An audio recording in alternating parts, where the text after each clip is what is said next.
জামাত কি ক্ষমতায় আসবে, এই প্রশ্নটা আমার অনেকে এখন করে।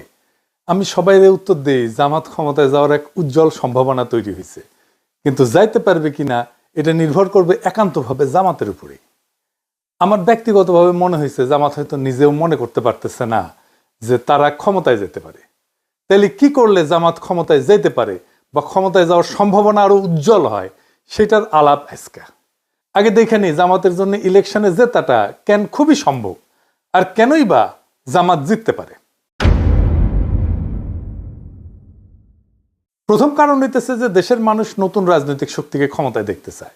বিএনপির বিগত সময়ের শাসনের স্মৃতি এখনো দগদগে ক্ষতর মতো এক প্রজন্মের মনে জায়গা আছে। আইন শৃঙ্খলার অবনতি, ৬৪ জেলায় বোমা হামলা, বাংলা ভাইয়ের উত্থান, পরপর ৫ বার দুর্নীতিতে চ্যাম্পিয়ন, আর ২০০১ সালে নির্বাচনের পরে তো হিন্দু সম্প্রদায়ের উপরে যে বিভৎস নির্যাতন চালাইছিল বিএনপি, ওইটার কথা নাই বলি। আজকে অনেক কিছুই বলি না, জাস্ট মায়া কইরা, কিন্তু মায়া করার সময় শেষ, বলতে হবে এখন সবই। হ্যাঁ, যাই হোক, বিএনপির মেলা স্বীকৃতি আছে, আস্তে আস্তে আসবে আর কি। এই বিএনপি কি কম লুটপাট করেছে তার শাসন আমলে? তো এখন এই যে ইকোনমির অবস্থা দেখিচ্ছেন, দেশের এটা বিন্দু মাত্র লুটপাট সহ্য করার ক্ষমতা নাই। দেশটা ধ্বংস হয়ে যাবে, রাষ্ট্র নাই হয়ে যাবে লুটপাট হইলে। প্রফেসর ইউনূস লুটপাট বন্ধ করেছে, লুটপাট হয় না, রিজার্ভ কিন্তু বাড়িচ্ছে, কিন্তু ইকোনমি রিকভার করে নাই। এর উপরে যদি লুটপাট শুরু হয় তাহলে দেশ নিজেই জয় বাংলা হয়ে যাবে, এটা পাবলিক বুঝে। সেই জন্যই তারা চায় দেশে যেন দুর্নীতি আর না হয়। এই যে র্যাব কারা বানাইছিল জানেন? বিএনপি বানাইছিল কেন জানেন? নিজের দলের গুন্ডাদের নিয়ন্ত্রণ করতে পারতেছিল না, র্যাব কইরা মারিছিল এই গুন্ডাদের। নারায়ণগঞ্জে ডেভিড বলে এক বিএনপির নেতা ছিল, মমিনুল্লাহ ডেভিড। শামীম ওসমান তার কাছে দুগ্ধপোষ্য শিশু, নস্যি ছিল, তারে মারে র্যাব ক্রসফায়ারে। ভালো ক্রিকেট খেলতো কিন্তু ওই ডেভিড, কিন্তু হয়ে আউট ছিল শীর্ষ সন্ত্রাসী। সেনাবাহিনীর যে সিভিল ইস্যু সামলাতে নামানো যায় না, এই কমন সেন্স বিএনপির নেতাদের ছিল না, একজনেরও ছিল না। সেনাবাহিনীর মধ্যে মানবাধিকার লঙ্ঘন করে ফিরে যাওয়া সেনা কর্মকর্তার সৈনিকেরা যে মারাত্মক সমস্যা সৃষ্টি করেছে, এটার ক্ষত কতদিনে যে যায় আল্লাহ জানে। এটা সৃষ্টি করছে বিএনপি। এদের রাষ্ট্র চিন্তা কত দুর্বল, এরা রাজনীতি বোঝে না, রাষ্ট্র তো দূরের কথা। আর এইখানে জামাত তার প্রাসঙ্গিকতা তুলে ধরতে পারবে ভোটারদের কাছে। জামাত ক্ষমতায় আসলে তার নেতা মন্ত্রীরা দুর্নীতি করবে না, করেনি, আগে ছিল মন্ত্রী, এটা ধরে নেওয়া যায়। কিন্তু এর মানে কি দেশ চালাইতে পারবে? জামাতের লোকেরা শুনে অবাক হইতে পারেন যে আমার কাছে নানা দিক থেকে নানা ধরনের লোক জানতে চাইতেছে জামাত ক্ষমতায় আসলে কি করবে। অনেকে চায়নায় গেছি উঠেও জানতে চাইছে, কারণ তারা জানে যে আমি জামাতের ক্ষমতায় আসার সম্ভাবনার কথা প্রকাশ্যেই জোরের সাথে বলছি। যারা এই প্রশ্নগুলো করছে তার মধ্যে আছে ডিপ্লোম্যাট, ইন্টেলেকচুয়াল, বিদেশিরা তো আছেই, শীর্ষ ব্যবসায়ী আছে, নারী আছে, এমনকি আমার মাও জিজ্ঞেস করেছে। কি প্রশ্ন শুনলে অবাক হইবেন, বলতেছে জামাত ক্ষমতা আসলে কি মদ খাওয়া বন্ধ করে দিবে, আমার ওদের মদ খেতে দিবে। এই প্রসঙ্গে ফরদ মজার ভাইয়ের একটা কৌতুক মনে আসলো আর কি, সত্য কৌতুক আর কি। উনি এক বিখ্যাত সম্পাদকের কথা কইতেন, বলতেন উনি নাকি ইসলামপন্থীরা ক্ষমতায় আসলে মদ খেতে পারবেন না, এই জন্য সেকুলারিজম প্রমোট করে। যাই হোক, আমি কই যে উনারা নির্বাচনী ম্যানিফেস্টো দিক, তারপরে দেখেন। কয় না না দিতে হবে না, মৌলানা মতিউর রহমান নিজামী মদ নিয়ে জাতীয় সংসদে একটা মতামত দিছিল, আমাকে আবার ইনবক্সে পেঠে দিছে এই ভিডিওটা, শুনেন। এটা খুব মূল্যবান আলোচনা করেছেন উনি, শুনেন। মদ আল্লাহ তাআলা হারাম করেছেন, এটা কিয়ামত পর্যন্ত হারাম থাকবে। সারা দুনিয়ার সকল মানুষও যদি জায়েজ বলে, হালাল বলে, তবু এটা হারাম থাকবে। আল্লাহ, রসুল এবং আখিরাতের প্রতি, কোরআনের প্রতি যারা ঈমান পোষণ করে তাদের কাছে মদের দাম কমানো বাড়ানো অথবা শুল্কের হ্রাস বৃদ্ধি তাদের কাছে কোনো ব্যাপারই নয়। মাংনাও যদি দেওয়া হয়, মদের ফ্যাক্টরির মধ্যে যদি বদ্ধ দরজা জানালার মধ্যে তাদের রাখা হয়, তবুও তারা আল্লাহর ভয়ে মদ স্পর্শ করবেন না।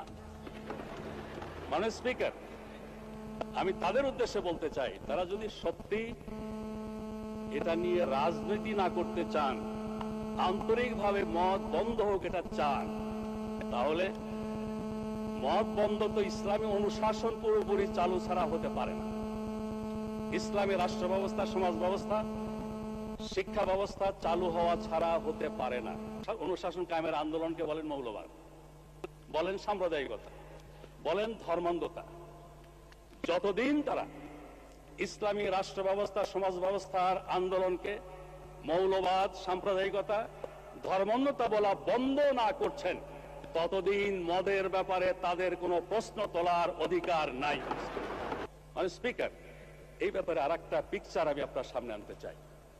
1400 বছর আগে জনাবে মুহাম্মদুর রাসূলুল্লাহ সাল্লাল্লাহু আলাইহি ওয়াসাল্লাম যখন ইসলামের দাওয়াত দিচ্ছিলেন, সেই যুগটাকে বলা হয় আইয়ামে জাহেলিয়া।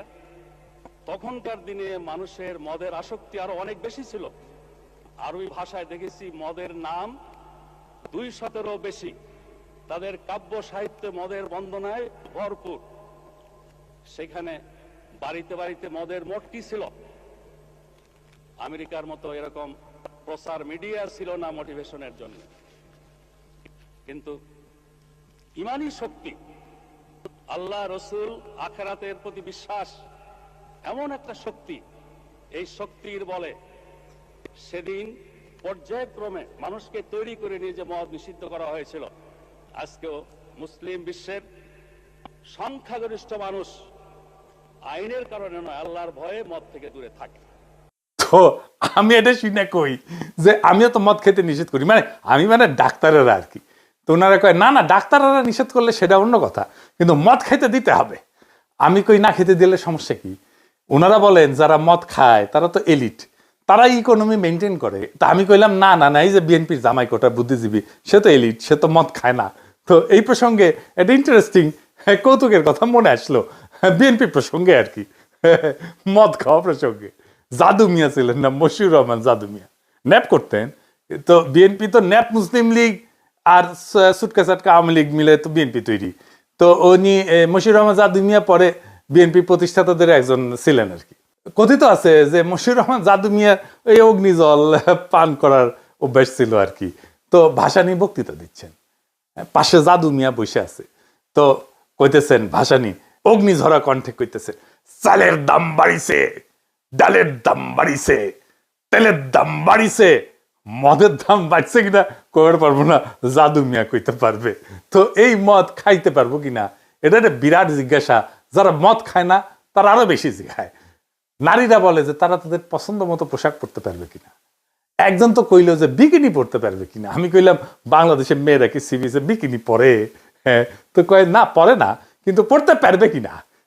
মানে আগে থেকে কয়ে নিচ্ছে, কয়ে দিতে হবে পড়তে পারবে কিনা। যদিও বাংলাদেশের বেশিরভাগ তরুণ শিক্ষিত মেয়েরা হিজাব পরে, আমরা সেটাই দেখতে পাই।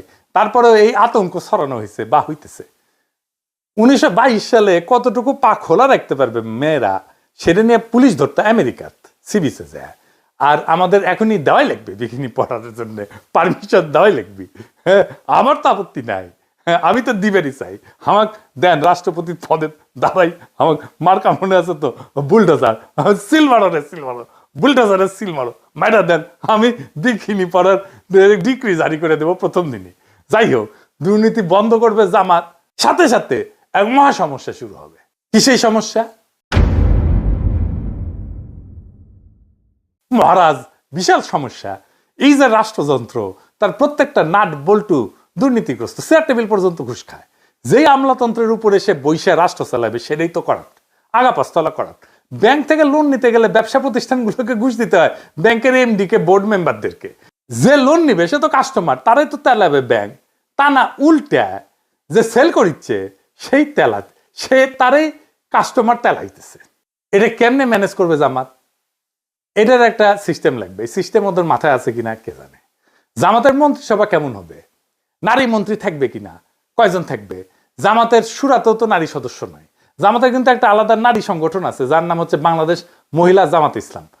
তো এটা 1970-এর দিকে এটা গঠিত হয়েছে। তো মহিলা জামাত দলীয়ভাবে আলাদা সংগঠন, কিন্তু কেন্দ্রীয়ভাবে জামাতের নেতৃত্বাধীন। তার মানে তাদের নিজস্ব আমিরা বা সভাপতি থাকেন, কিন্তু দলীয় নীতিগত সিদ্ধান্তের চূড়ান্ত কর্তৃত্ব পুরুষ নেতৃত্বের হাতে। তার মানে সিদ্ধান্ত গ্রহণের নারীদের সরাসরি অংশগ্রহণ নাই জামাতের। এটার একটা ফয়সালা দিতে হবে জামাতকে। কেমনে? এটা পরে আমি কিঞ্চিত একটা হিন্টস দেব। এর পরের ইস্যুটা জামাতের ঐতিহাসিক রাজনৈতিক ভুল নিয়ে। আমি আগেও বলছি, এখনো বলি, জামাতের রাজনৈতিক ভুলগুলা কেন হয়েছে তার কোনো গ্রহণযোগ্য ব্যাখ্যা দাঁড় করাতে পারে না জামাত। সেই পাকিস্তান সৃষ্টির আন্দোলনে জিন্নার বিরোধিতা, জমিদারি উচ্ছেদের বিরোধিতা করা, 1971 স্বাধীন বাংলাদেশের অভ্যুদয়ের বিরোধিতা করা, এটা কোনো গ্রহণযোগ্য ব্যাখ্যা দাঁড় করাতে পারে নাই জামাত। হাসিনার মতো বললে হবে না যে অতীতের ভুল ত্রুটি ক্ষমা সুন্দর দৃষ্টিতে দেখিয়া আওয়ামী লীগকে একবার দেশ সেবার সুযোগ দিন, এটা কইলে হবে না। ফিলোসফিক্যালি আর একটা সমস্যা আছে জামাতে, সেটা কি? ফিলোসফিক্যালি জামাতের রাজনৈতিক দর্শন দাঁড়ায় আছে মৌলানা মওদুদির উপরে। মৌলানা মওদুদি একজন দুর্দান্ত মেধাবী পলিটিক্যাল থিঙ্কার এবং ফিলোসফার, কিন্তু উনি তো সমাজতন্ত্রের পতন দেখে যাননি, উনি তো ওয়ার অন টেরর দেখেন নাই, উনি তো সারা দুনিয়া জুড়ে ইসলাম বিদ্বেষ দেখেন নাই, উনি তো ইসলাম কোপানো দেখেন নাই, উনি ডেমোক্রেসির সংকট দেখেন নাই, সোশ্যাল মিডিয়ার পাওয়ার দেখেন নাই, আর্টিফিশিয়াল ইন্টেলিজেন্স দেখেন নাই। তাই ওনার চিন্তার একটা রিভিউ দরকার আছে, নতুন দিনের মতো করে সাজানোর দরকার আছে। সেটা কি করছে জামাত? করে নাই। আমরা কেউ কেউ বলছেন জামাতের মন্ত্রিসভা কেমন হবে, কারা জামাতের ফেস হইয়া সাধারণ মানুষের দুনিয়ার সাথে ডিল করবে। ডাক্তার শফিক সাহেব কি ডিল করবে? মানে হাসিনা নেতা হইতে পারবে কিন্তু ডাক্তার শফিক হইতে পারবে না, যেহেতু ওনার মুখে দাঁড়িয়ে আছে আর মাথার টুপি আছে। পাবলিকে ভোট দিলেও পারবে না, ডেমোক্রেটিক্যালি একটা ইলেকশনে জিতে আসলেও পারবে না। মজা আর কি। আর একটা ইস্যু হইতেছে যে কেউ কেউ মনে করতেছে জামাত আসলে একটা অ্যান্টি হিন্দু রাজনীতি করবে। এই ইস্যুটারে জামাত বুদ্ধিমত্তার সাথে মোকাবেলা করতে পারে না, এখনো পারতেছে না। সে হিন্দু সম্প্রদায়ের সাথে এনগেজ কিভাবে হইতে হবে সেটা ধরতে পারে না। একবার জামাতের হিন্দু শাখা করে এইভাবে, আর একবার গোবিন্দ প্রামাণিকের হাত ধরে। আপনারা এখানে এসেছেন জামাতুল ইসলামের ডাকে। জামাতুল ইসলাম শুধুমাত্র একটা রাজনৈতিক দল নয়, এটা একটা ইউনিভার্সাল ইউনিভার্সিটি। আপনারা এখানে আসেন, শিক্ষা লাভ করেন, নীতি শিক্ষা নেন, আদর্শ শিক্ষা নেন, এবং কিভাবে ধর্ম অনুযায়ী দেশ নিজের জীবন পরিচালনা করা যায় এবং দেশ পরিচালনা করা যায়, আপনারা সেই শিক্ষা লাভ করেন। তো জামাত না মাঝে মাঝে গোবিন্দ প্রামাণিকের হাত ধরে ওই গাওয়া শুরু করে, আমার হাত ধরে তুমি নিয়ে চলো সখা, আমি তো পথ চিনি না, কইয়া মারের দৌড়। যে অখণ্ড ভারতের সৈনিক RSS এর পান্ডা গোবিন্দ প্রামাণিকের হাত ধরে। এটা ইসলামী দলের হিন্দু শাখা হইতে পারে না, ফুল স্টপ। কাঁঠালের আম সত্য হয় না রে ভাই। এই সিম্পল জিনিসটা জামাত না বুঝলে কেমনে হবে? তাহলে কি করবে? সে কিভাবে এনগেজ হবে হিন্দু সম্প্রদায়ের সাথে? আমি বলবো কোনো কিছু করার আগে একটা ইন্ডিপেন্ডেন্ট রিসার্চ অর্গানাইজেশন দিয়া হিন্দু বৌদ্ধ সম্প্রদায়ের মধ্যে, মানে মাইনরিটিদের মধ্যে জামাতের প্রতি নেট ট্রাস্ট স্কোর মাপা। এটাই হবে জামাতের হিন্দু সম্প্রদায়ের মধ্যে গ্রহণযোগ্যতার মাপকাঠি। এখন এই নেট ট্রাস্ট স্কোর এই জিনিসটা কি আসেন এটা বুঝে দেখি। এটা একটা সহজ মাপ, মানে মানুষ জামাত ইসলামকে কতটা বিশ্বাস করে আর কতটা অবিশ্বাস করে তার পার্থক্য কিভাবে মাপা যায়। ধরা যাক 100 জন হিন্দু বা মাইনরিটি নাগরিককে জিজ্ঞেস করা হইলো, আপনি কি মনে করেন যে জামাত এখন সংখ্যালঘুদের নিরাপত্তা এবং মর্যাদা রক্ষা করতে চায়? তাদের উত্তরে যদি 50 জন বলে হ্যাঁ বিশ্বাস করি, 30 জন বলে না অবিশ্বাস করি, 20 জন যদি নিরপেক্ষ থাকে, তাইলে হিসাবটা হচ্ছে নেট ট্রাস্ট স্কোর হবে 50 - 30 = 20। অর্থাৎ নেট ট্রাস্ট স্কোর হচ্ছে +20। মানে মানুষ এখন মোটামুটি বিশ্বাস করতে শুরু করছে। যদি উল্টাটা হয়, মানে 30% বিশ্বাস করে আর 50% যদি অবিশ্বাস করে, তাহলে স্কোর হবে কত? 30 - 50 মানে -20। মানে মানুষের এখনো সন্দেহ আছে। এইটার গুরুত্ব হইতেছে স্কোর দিয়ে বোঝা যায় যে হিন্দু সম্প্রদায়ের মধ্যে জামাতের প্রতি আস্থা বাড়তেছে না কমতেছে, কোন জেলায় কাজ ভালো হইতেছে, কোন ধরনের কাজ করলে মানুষ সত্যিকারের বিশ্বাস পাইতে শুরু করবে। সহজ ভাষায় বললে নেট ট্রাস্ট স্কোর হইতেছে জামাতের প্রতি মানুষের মনোভাবের তাপমাত্রা। গরম মানে আস্থা, ঠান্ডা মানে অবিশ্বাস। সোজা চালায় বুঝে গেলেন, তাই না? এইটা জামাত প্রত্যেক 6 মাস পর পর মাপবে আর ফলাফল প্রকাশ করবে। এইটা কিন্তু আন্তর্জাতিক মহলেও তার বিশ্বাসযোগ্যতা বাড়াবে, গ্রহণযোগ্যতা বাড়াবে। এখন কাজ কি নিবে? গোবিন্দ প্রামাণিককে তো দেখতে পারবে না, তাই না? কি কি সলিড কাজ নিবে আসেন সেটা একটু বুঝে দেখি।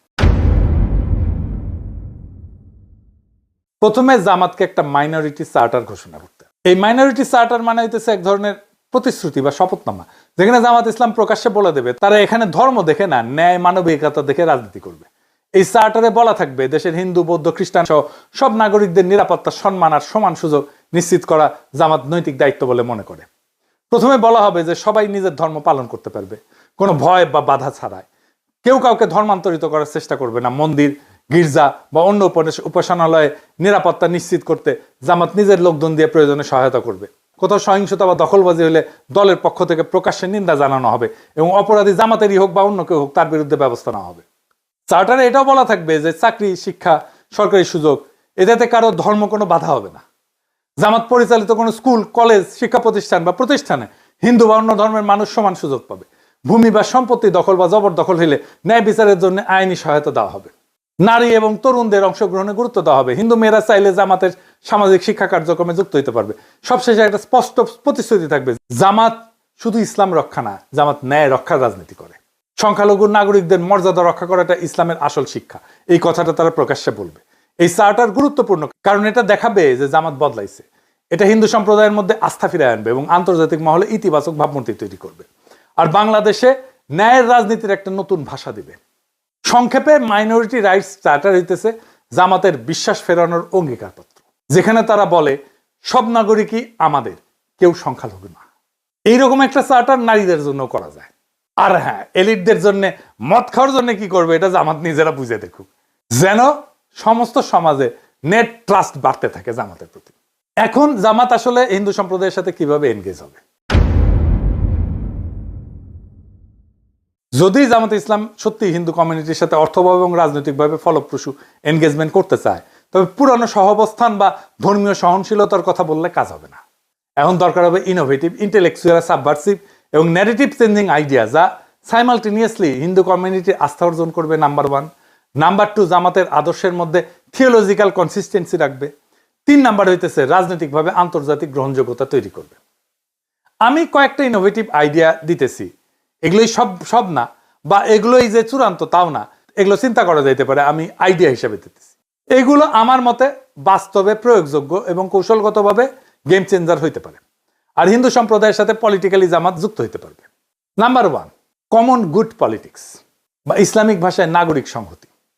জামাত একটা শরিকুল খায়র বা শেয়ার্ড গুডনেস অ্যালায়েন্স করতে পারে। এই নামে নতুন একটা ফোরাম তৈরি করতে পারে, যেখানে হিন্দু সম্প্রদায়ের লোকজন, শিক্ষক, চ্যারিটির লোকজন, দাতব্য সম্প্রদায়ের লোকজন, মাদ্রাসা শিক্ষক, স্থানীয় মুসলিম নেতারা যৌথভাবে কাজ করবে।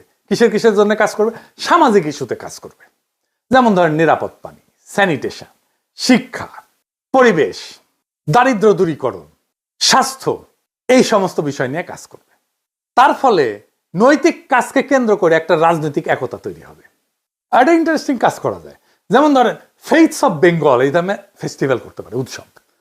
ধর্মীয় ঐতিহ্যের একটা পুনর্দখলের ধারণা, যেমন স্থানীয় পর্যায়ে ফেইথস অফ বেঙ্গল নামে সাংস্কৃতিক উৎসবের আয়োজন করতে পারে, যেখানে হিন্দু, মুসলিম, বৌদ্ধ, খ্রিস্টান সব সম্প্রদায়ের যে কালচারাল অ্যাসেট, ধর্মের যে কালচারাল অ্যাসেট, সেইটা তারা প্রজেক্ট করবে।